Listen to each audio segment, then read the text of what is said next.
हाय friends नमस्कार welcome to back my YouTube channel. आज है षठी ओषा आपण मानक आज नुआ वीडियो स्वागत करुच्ची। आज षठी ओषा कौ भाई बालुका थापी षठी माँ को पूजा करा जाउची से चलतु आज देखा आज कौ भाई भाव में षठी ओषा पूजा करा जाउची सेटा देखापी आपण को चाहूँ। घर आगरे आमर गोटे मंदिर अच्छी आगरे गोटे कूओ अच्छी से कूओ पाखरे आमर षठी माँ को एवं षठी गोसाई को पूजा करुचु। देखु यही भाव में आम षठी माँ को पूजा करुचु। धूप दीप चंदन फूल बेलपतर सब प्रकार फूल दे आम षठी माँ को पूजा करुचु।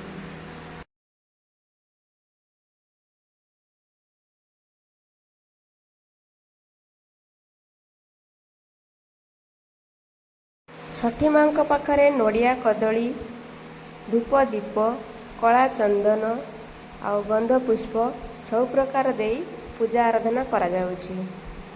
वर्षा षठी ओषा दिन वर्षा होइथिबारु समस्ते कादरे पूजा करुछंती आ उदा लगा पिंधि पूजा करुछंती। नड़िया मध्य फटा जीवो भोग राग हब